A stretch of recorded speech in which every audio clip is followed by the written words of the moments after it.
Have you ever felt that the harder you strive for something, the further it seems to slip away? They promise that daily affirmations and vision boards will give you the life of your dreams. But you keep waiting. You stress. You despair.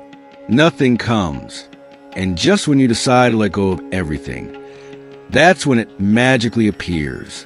Why does this happen? I'll tell you with a story. But first, let me share something that could change your life. Relax, and you'll manifest everything you desire. And the Stoics knew this over 2,000 years ago. My name doesn't matter. What matters is this. If you've ever wanted to achieve inner peace, gain more control over your life, and reach your goals without anxiety or frustration, this is for you. This isn't a lecture, not a motivational speech. It's a story, one with a lesson so powerful it has survived centuries. And by the end, if you stay to the last second, you won't just understand why forcing things never works. You'll learn to trust like Marcus Aurelius did amid the chaos of the Roman Empire. Let's begin. Years ago, I was in a cafe. I had no job. My partner had left me, and my bank account had fewer zeros than the table I was leaning on. I tried everything. Courses, books, affirmations, meditation, effort. I felt like I was fighting the entire universe. Nothing flowed. Everything fell apart. Then I saw a phrase scribbled on a napkin someone had left behind. Nature loves to hide. Heraclitus. I didn't know why, but those words froze me, as if they'd whispered something my soul already knew. I wrote it down. I searched it, and I ended up finding something even more powerful. The writings of Epictetus, Seneca, and Marcus Aurelius. The Stoics. They didn't talk about attracting things or positive thinking to manifest wealth, but they said something far more profound. Something that might sound contradictory in a world screaming, fight for your dreams.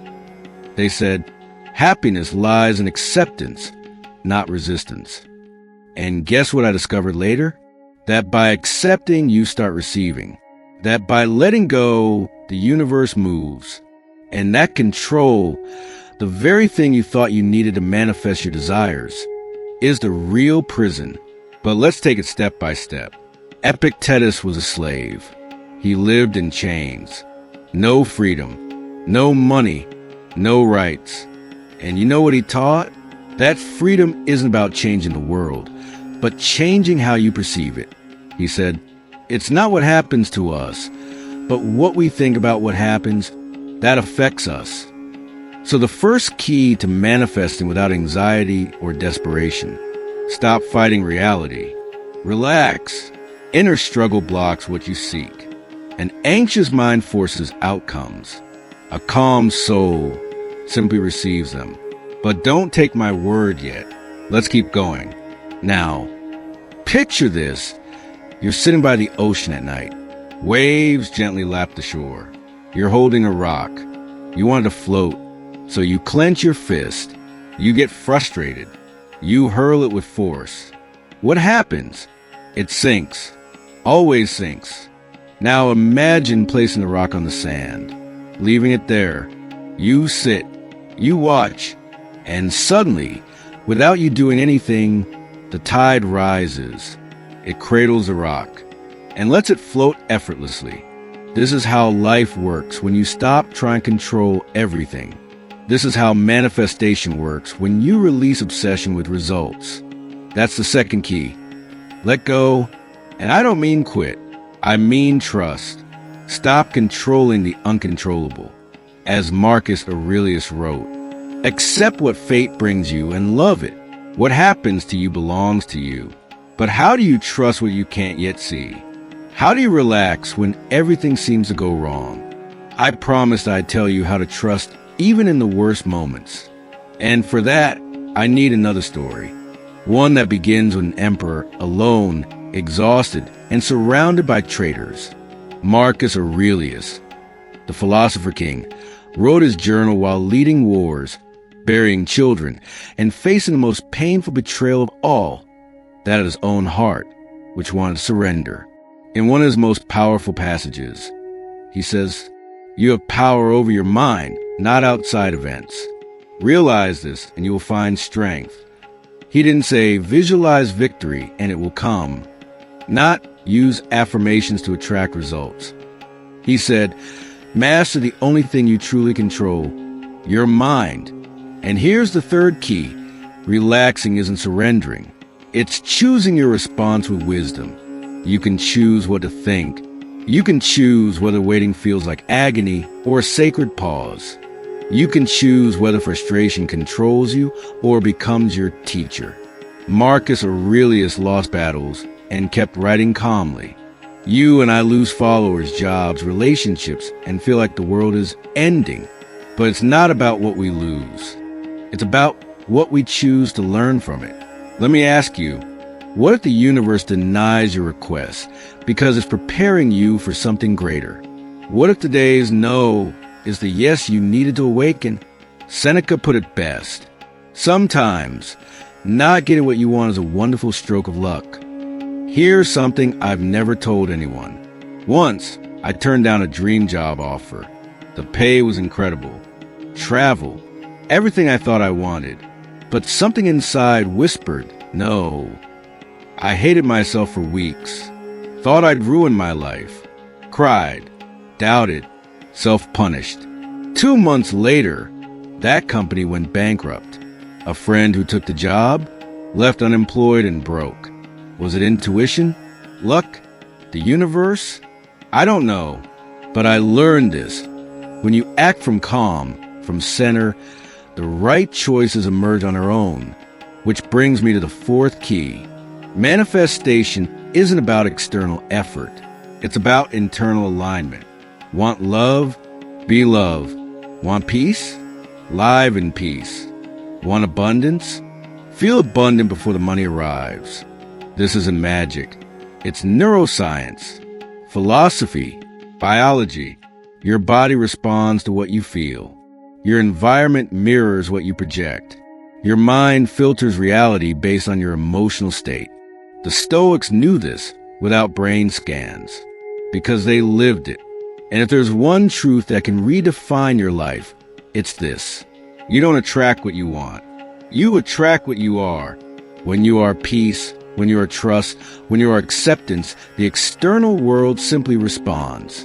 So if you're waiting for something, a partner, a job, a sign, pause, breathe, don't force it.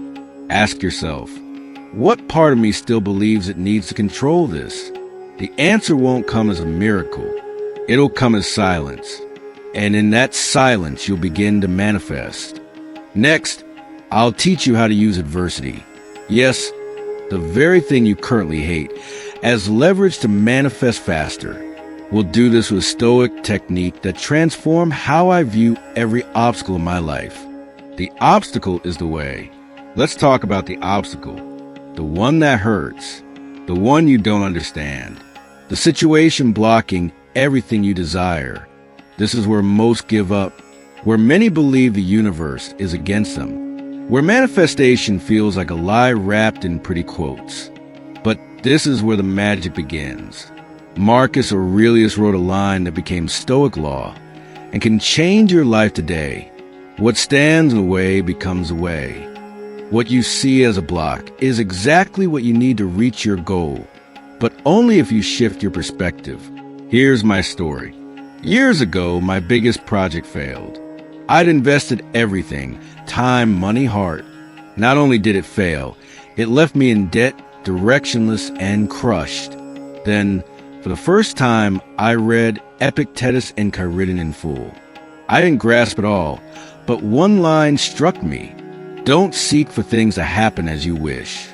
Wish for them to happen as they do, and you'll find peace. Does this mean resignation? Settling? No. It means spiritual maturity. It means if you don't have what you desire yet, you're still being prepared to hold it. The Stoic practice accelerates manifestation. Negative visualization. Sounds contradictory, right? In a world obsessed with visualizing positivity, the Stoics urge you to imagine what could go wrong. Why? Because it frees you from fear and attachment. It leads to acceptance. And from that acceptance, you relax. Epictetus put it bluntly. When you kiss your child, whisper, "Tomorrow you may die," not because you wish it, but to release clinging. Apply this to your life now. If you're awaiting an outcome, a call, an opportunity, a person, imagine it never comes. Breathe into that possibility. Not to resign, but to prepare. Then ask, who could I become even if this never arrives? That answer is your true power, because the ultimate manifester isn't the one who attracts desires. It's the one who doesn't need them to feel whole. And from that wholeness, everything flows. The irony of manifestation. The harder you cling, the further things slip. When you truly release, they appear. Like searching frantically for keys, only to find them in the first place you looked, but missed because anxiety blinded you. This is how the universe works. Fifth Stoic key. See obstacles as signals, not punishments. I promise you, nothing in your life is useless. Every loss, mistake, or silence has purpose. You just need the Stoic lens, the eyes of one who knows the universe never errs. You're here. You've made it this far. That speaks volumes. Because few want to hear this truth. The path to your desires isn't running faster, but walking slower, more consciously, more at peace. Cultivating Stoic calm, not the fragile kind. Marcus Aurelius had a morning ritual. He'd write, "Today I'll meet envy, betrayal, violence, ignorance. None will shake me, for these are part human nature." He knew chaos was inevitable. So was disappointment. But his serenity didn't come from avoiding them. It came from refusing to let them steal his peace. Stoic calm is this: accepting you don't control the world, but you always control your response. And that choice is freedom. I started practicing this 2 years ago. At first, it was hard. I wanted quick results. For manifestation to be a magic formula. For the universe to obey. Then one day, something shifted. I'd been denied a bank loan again. I walked out in the rain. No umbrella, no money, no answers. And suddenly, I smiled. Not from masochism or resignation, but because I finally understood this was part of the process. The universe wasn't punishing me. It was teaching me. That's when I knew. Calm doesn't come when things go right. It comes when you choose to be okay, even when nothing goes as planned. Sixth Stoic key. Choose your state before the outcome. If you're only happy when things go your way, you're not manifesting. You're gambling. And that's not freedom. It's emotional dependency. Seneca explained it best. True happiness isn't in having much, but in needing little. When you need little, when your joy doesn't hinge on a text reply, an approval, or a person's arrival, you become unstoppable. You embody someone who already has everything before it arrives. That energy, it's magnetic. People feel it. Opportunities sense it. Life responds. Not because you're manipulating outcomes, but because you align with something deeper, radical acceptance of what is. The paradox. At its core, Stoic manifestation isn't about attracting things. It's about no longer needing them to feel complete. And there, in that very space, life surprises you. There's a paradox here, one that seems absurd until you live it. When you stop searching, you find. This isn't forced attachment or pretending not to care. It's deeper, truer. It's inhabiting the present moment, without resistance, without expectation, without need. And this is the seventh Stoic principle for calm manifestation. Being so present that you no longer need to chase the future. Epictetus said it plainly. Do you wish to be invincible? Then don't fight what you can't control. And do you know what you can't control? When things arrive. The how, the when, the with whom. But what you can control. How you are today, in this very moment. Whether you're anxious, rushed, frustrated, or whether you choose peace. When you achieve this, when you stop waiting for life to fulfill a promise you invented yourself, something releases. You stop pushing, stop straining, stop begging the universe. Then the unthinkable happens. Everything that once seemed distant begins drawing near, not through magic, through logic, because your inner state transforms your outer perception. Here's a simple example. When you're desperate for a partner, a client, an outcome, it shows. Your energy becomes tense, forced. That repels. But when you're full, when you don't need, when you simply share your being without expectation, that attracts. Because peace is felt. And everyone, absolutely everyone, wants to be near those who radiate it. This is why most people fail to manifest what they want.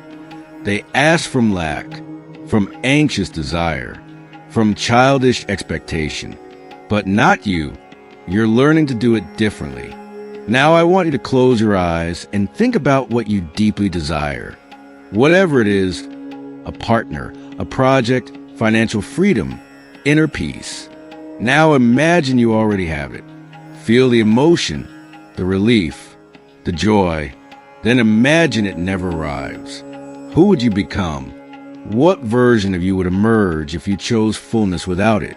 That version is the one who manifests, because it's complete, because it doesn't need, because desire no longer controls it. Remember what I said at the beginning? The harder we struggle, the further things slip away. When we release, they appear. Here's a complete truth. Letting go isn't quitting. It's trusting. It's looking life in the eye and saying, I know you understand better than I do, so I'll live and you surprise me, and life will. I promise. But only if you stop demanding and conform to your will. Only if you learn to love the winding paths, the slow days, the delayed answers, the closed doors that push you toward ones you never imagined. The Stoics knew manifestation isn't about attracting things.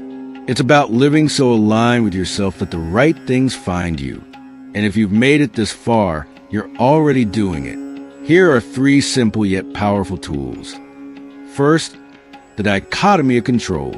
Each morning, ask, what depends on me today and what doesn't? Do the first. Release the second. Stop battling what's beyond your control. Second, memento mori. Seneca said it bluntly. Practice death daily. That's how you'll learn to live. Not morbid, liberating. Remember this moment could be your last. Then act, love, work, breathe. Watch how your worries shrink. Third, the nightly try like Marcus Aurelius journal. Each night, write what you accepted today, what you released, what you're grateful for. This isn't therapy. It's philosophy in action. What if you do all this and still don't get what you want? Return Epictetus. What you fear losing isn't yours. What you can't lose is who you truly are. Your desires may or may not come, but you can become someone who doesn't need them to be whole. And from that state, everything aligns, inevitably. Live as if you already have everything you need. Because you do. You're complete. You're enough. And from that certainty, you'll manifest beyond what you imagine. If this resonated with you, don't keep it to yourself. Share it with that frustrated friend, with someone feeling stuck. You might give them the pause they need. And if you are more content like this, you know what to do, but only if it truly moves you. Not because I asked, not out of habit. Do it because something awakened in you, and it deserves to grow. Subscribe? Sure. Turn on notifications? Of course. But above all, apply this. Because the most powerful content isn't what you watch. It's what you live. Thank you for being here. For staying till the end. Not everyone does. But you did. And that's already manifestation. Remember, practicing Stoicism is a daily journey toward inner peace and resilience. If this video has inspired you to reflect or helped you see things from a different perspective, I'd love to read your thoughts in the comments. Which idea resonated with you the most? How do you apply Stoic discipline in your life? Don't forget to subscribe and turn on notifications so you don't miss any content. Together, we will continue exploring the wisdom of the great Stoics and discovering how to apply it to our modern lives. Thank you for being part of this community. See you in the next video. Keep cultivating strength with every step and share your journey with us.